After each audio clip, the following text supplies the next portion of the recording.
Sí, 130 millones de personas hacen vida en zonas rurales en América Latina y menos de la mitad tiene empleo.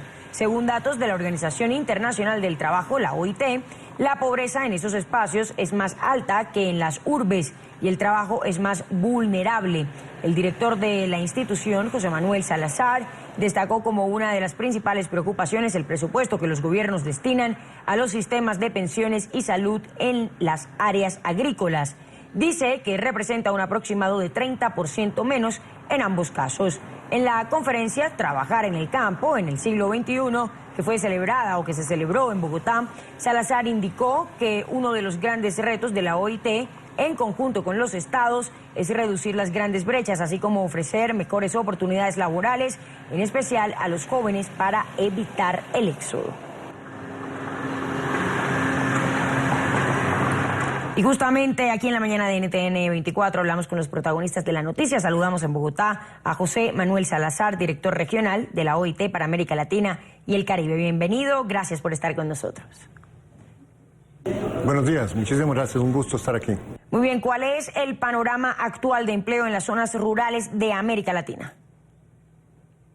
Sí, miren, este reporte que acabamos de publicar, que es Trabajando en el campo en el siglo XXI, identificamos 4 grandes transformaciones que realmente reflejan mucho lo que ha sucedido en las zonas rurales. Una que es general a nivel nacional de los países, es el muy intenso y acelerado proceso de urbanización. Se pasó en América Latina de 1950 en que el 60% de la población vivía en las zonas rurales y actualmente es el 20%, pero aún así estamos hablando de 1 de cada 5 personas en promedio en América Latina viven en zonas rurales y eso significa 130 millones de personas, 52 millones en términos de fuerza de trabajo. La segunda gran transformación que identificamos es una transformación demográfica. Hay una reducción muy importante de jóvenes en las zonas rurales, en parte por migración, en parte por cambio en tasas de natalidad, y hay un aumento muy significativo que estamos experimentando y que va a continuar proyectado hasta el 2050 y más allá, de adultos mayores de 65 años. Tanto que en el año 2050, 1 de cada 3 personas en las zonas rurales va a ser un adulto mayor de 65 años. Esto plantea retos muy importantes para la naturaleza de los mercados de trabajo, para la protección en seguridad social y en pensiones, los requerimientos que ya están allí, de hecho hay importantes brechas. Hay una tercera gran transformación que se refiere más bien a algunos elementos estructurales del empleo dentro de las zonas rurales. El empleo formal, el empleo asalariado ha aumentado, sobre todo el empleo no agrícola hasta cierto punto, y el empleo agrícola más bien se ha reducido. Esto no necesariamente son buenas noticias, de hecho son malas noticias, perdón, son buenas en el sentido de que el empleo no agrícola en general, como también documentamos, tiene ingresos promedio mayores que el empleo agrícola. Y esta transformación hacia tener una mayor proporción de personas en las zonas rurales trabajando en actividades no agrícolas es lo que está detrás de la cuarta gran transformación que vemos, que es la reducción de la pobreza en zonas rurales. Ha habido una reducción de la pobreza importante también en zonas urbanas, pero ha sido un poco más acelerada en zonas rurales, que se explica en gran parte por esta transformación hacia actividades no agrícolas y también un incremento de la productividad en actividades agrícolas. Esto básicamente son, digamos, en términos de números y en términos de tendencias, algunos de los principales elementos que estamos identificando en el reporte. Ahora, la situación de pobreza en las zonas rurales se crea en su mayoría por la falta de oportunidades. ¿Qué reforma estructural se tendría entonces que llevar a cabo para mejorar esta situación, toda esta problemática?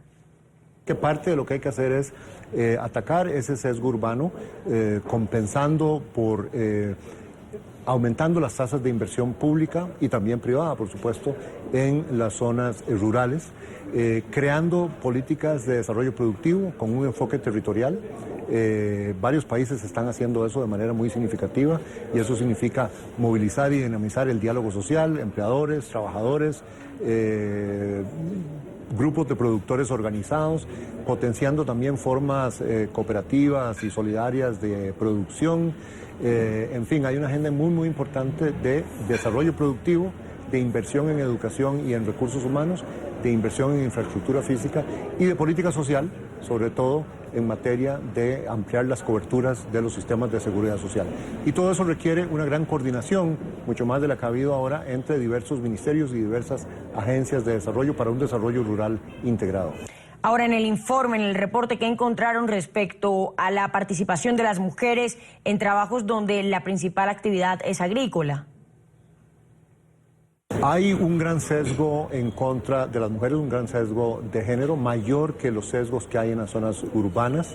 Hay mucho más proporción de mujeres trabajando como trabajadores familiares auxiliares, que significan que están ayudando ya sea en el pequeño negocio o en la pequeña finquita o parcela, pero sin ninguna remuneración.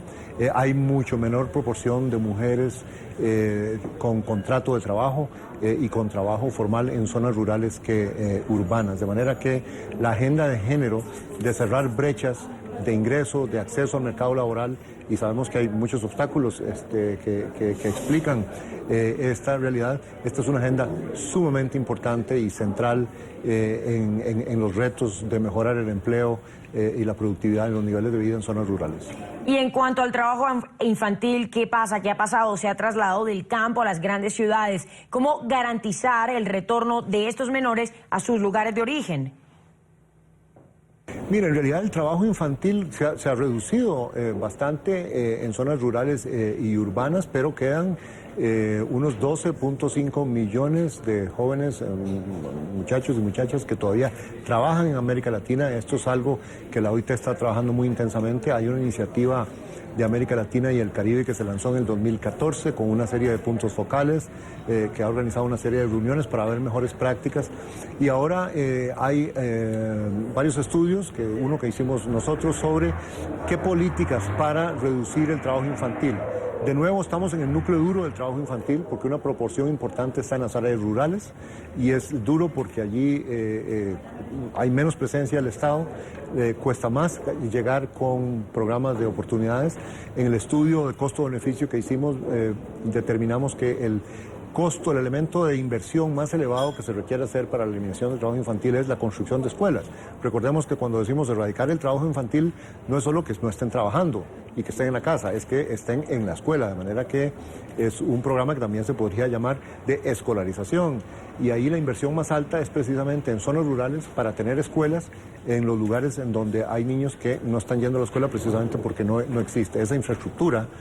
Un segundo elemento de costo del programa de erradicación del trabajo infantil son las transferencias de efectivo condicionadas para compensarle a las familias el ingreso que significa que sus hijos estén trabajando y no tengan el incentivo o el desincentivo más bien para que estén yendo a la escuela. Y el tercer elemento de costo son los costos administrativos de estos programas.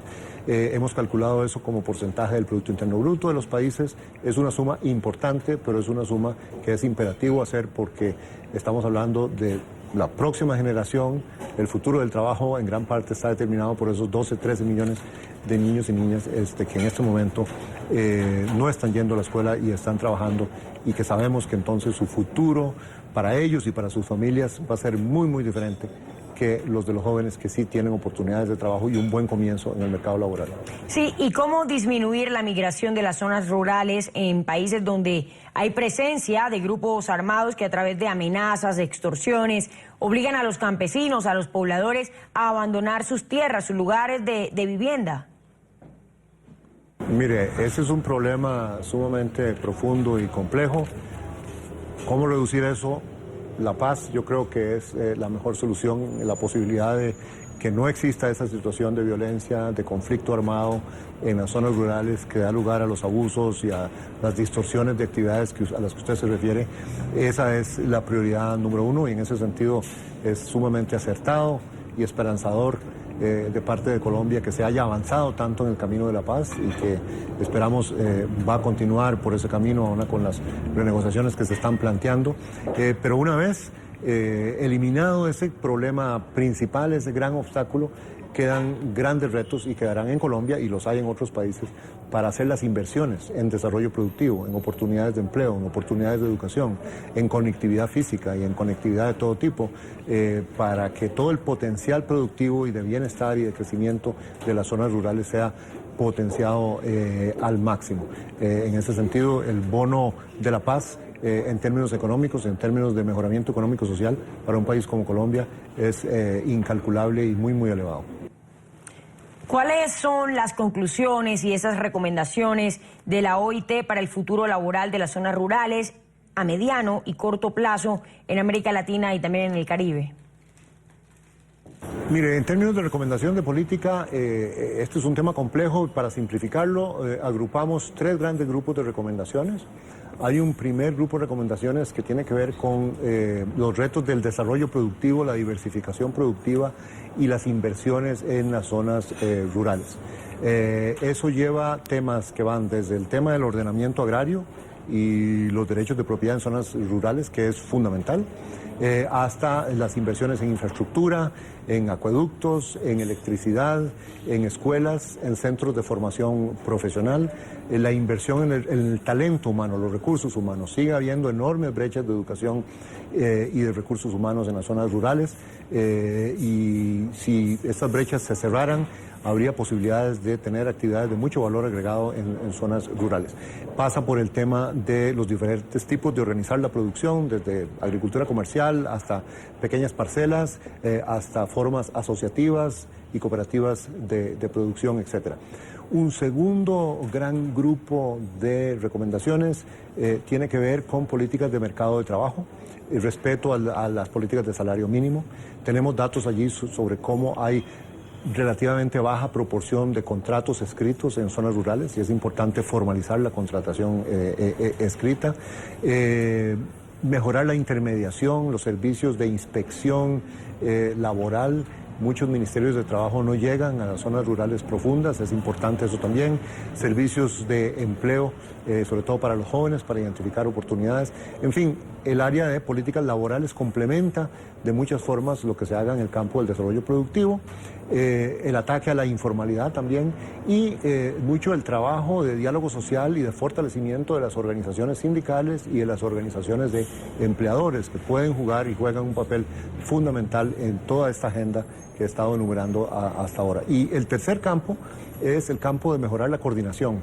Desafortunadamente es una tradición nuestra en América Latina y en otras partes del mundo que con frecuencia hay silos, hay compartimentalización de responsabilidades, pero el desarrollo rural es uno y es integral. Y para el éxito se requiere que haya camino, que haya escuela, que haya educación, formación profesional, que haya extensión agrícola. Y esto está en manos de diferentes instituciones, de manera que es imperativo que estas instituciones se coordinen, que haya instancias de diálogo con la participación de las fuerzas vivas, de los empleadores, de los sindicatos y de otros grupos de interés, para que todo esto converja y tenga el dinamismo y la velocidad y aceleración que se requiere. Pues muchas gracias por haber estado con nosotros, José Manuel Salazar, director regional de la OIT para América Latina y el Caribe. Una muy buena mañana, señor. El gusto es mío, muchísimas gracias.